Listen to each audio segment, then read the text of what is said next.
guys, today we're going to talk about what I learned from being chronically late. My adolescence was rough to say the least. Just before high school, my parents broke up, my dad left, and my mom was and still is a single mother, and she supported us most of our lives since then, and I'm so proud of her for that. Also, it wasn't the best time to go through puberty when you can't rely on family and there are internal changes in your body that you don't necessarily understand at the time. And I can't imagine how it was like for my siblings. I had 4 other siblings who were younger than me, and they were just, children at the time. So honestly, we went through nights without electricity, and sometimes we had to borrow water from our neighbors, and sometimes we even, unfortunately and really sadly, we sometimes slept through hunger. And that's just how it is when you don't have much and there's a family crisis that's going on. I think those are the things that no child should ever go through or have to go through. But we went through that and we became stronger because of it, and we became ourselves because of it. And I think it has helped us have that drive and that hunger and that motivation to even do better in life because of what we've experienced in the past. So through that experience, we did learn the concepts of lack and scarcity, and because of that, we appreciate how much it means to us when there is abundance and when we are provided with things that we didn't used to have before. So how does this relate to my post about being chronically late?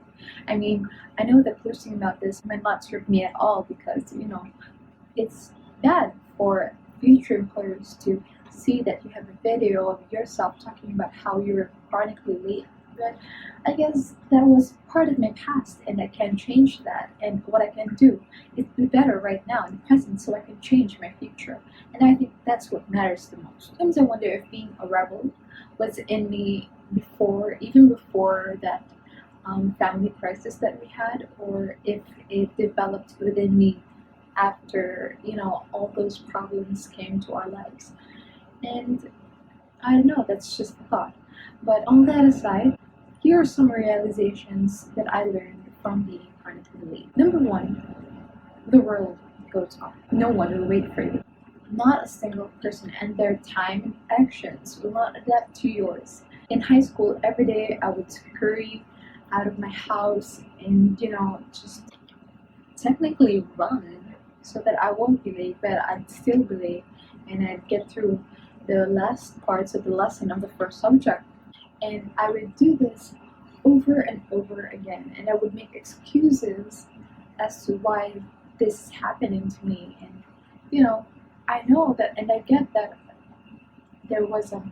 I was facing some kind of depression probably at the time, but I felt like I was making excuses for myself, to not appear as early as my other classmates at the time. Because the reality was, the world is built with inherent systems in place. That means, there's a time for people to go to school or to go to the office, to go to work. There's time for people to go out of school, to go out of work, and then to be in their homes. And then usually that time is between 7 a.m. and 5 to 6 p.m. in the evening. So there were usual, normal, as I say, waking hours for the rest of society. And the world goes on, even if for you that is not the normal hours. I mean, the world is not bad for having these systems. I mean, they're in place for a reason, because they allow people to work at the same time, to work together at the same time, to have a common time for working and studying.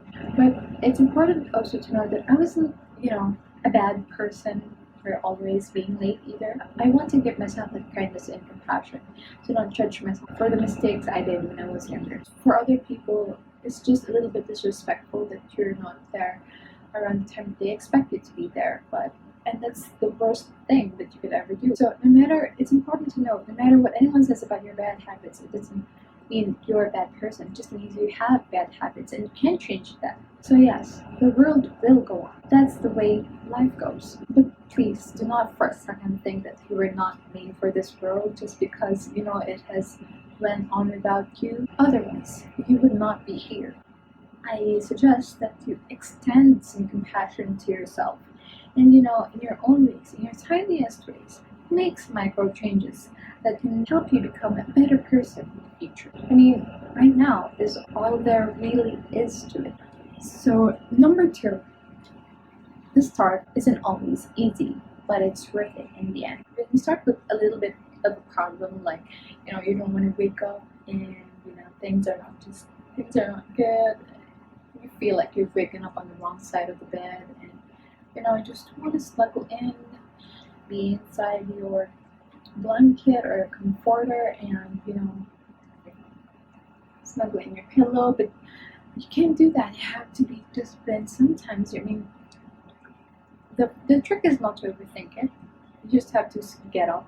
And although it's sometimes the hardest thing to do for night owls like me, but you really have to do it, because even though the time when you're asleep, between being asleep and waking up early, it's very excruciating. In the beginning, it'll mostly not be okay, because you really want to be comfortable and back to your bed, but you have to do it because the rest of the day, because you have to know that the rest of the day, if you do this, it'll give you better vibes than if you stuck to your comfort zone, and then the rest of the day sucks because you didn't wake up early and there were responsibilities that you had to do that you weren't able to do more optimally just because you decided that it was good to stay in bed. And number 3, if the start were easy, for example sleeping in, you'll have to pay the price later on. So it's it's a cause and effect reaction. So if the start is easy, but I'm not saying that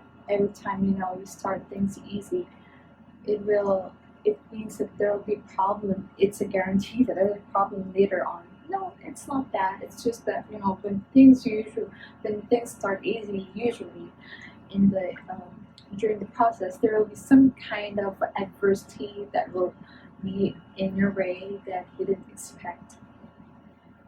For one thing, if you're not early, people will be disappointed in you. People will feel like you've disrespected their time. And for me, it's such a bad feeling to have when people are disappointed in me because of that, because they feel like I've disrespected them. And the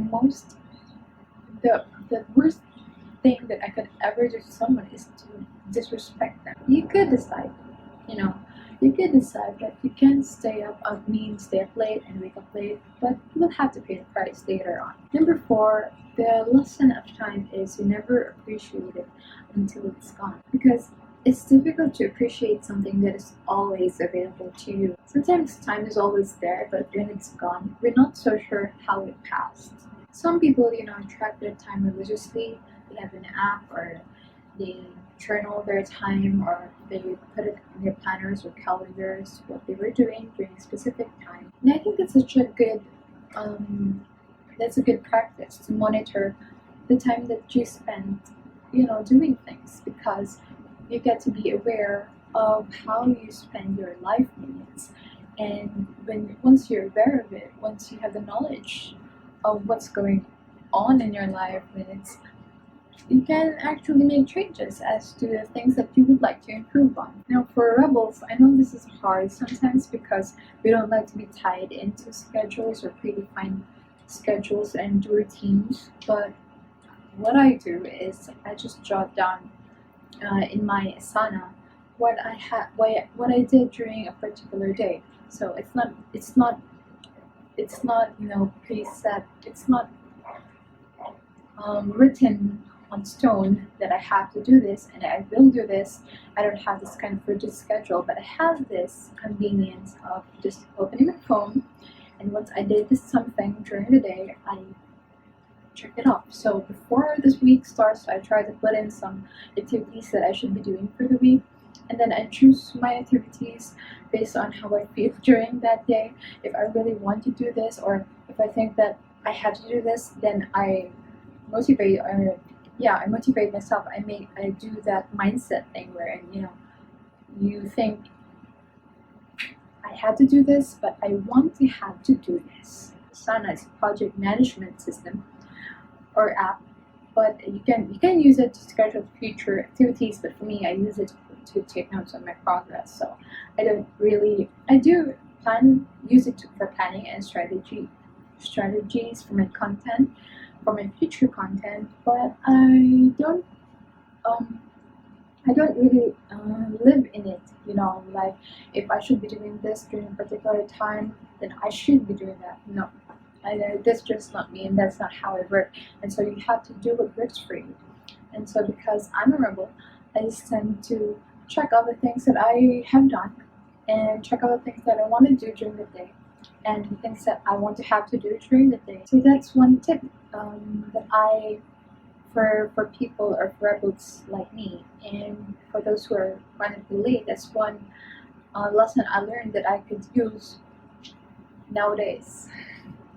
So in conclusion, of course, being chronically late is not the ideal way to learn things. I don't really want to be a burden to people, and I think that's one of the reasons why I feel like I'm a little unemployable at this point, because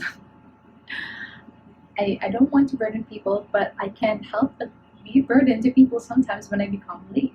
And I know that it's in my power and I could do it, but sometimes you just have to know within yourself what kind of work you really want to do, because if you don't like the work that you're doing, if you don't want to be there, then there's no way in hell that you will wake up early in the morning and be excited to go there. But if you really want what you're doing, if you really like what you're doing, even if you don't have an alarm clock set, you'll wake up at 4 o'clock in the morning, do your exercise routine, and then go to the bathroom and then take a bath and then prep yourself up with some false lashes or whatever, and be in your office at 7 a.m. even if the call time is 9 a.m.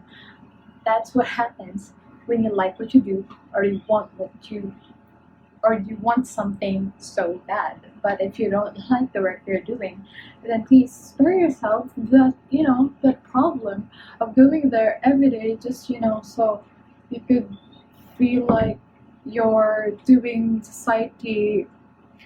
you're doing good to society, or to other people who think that you should be doing this or that. So for rebel tendencies, it's so critical to be sparkling water clear about what you want in your life and work, because these will allow you to create systems that will help you to create the kind of work and life that you want to be doing in this world.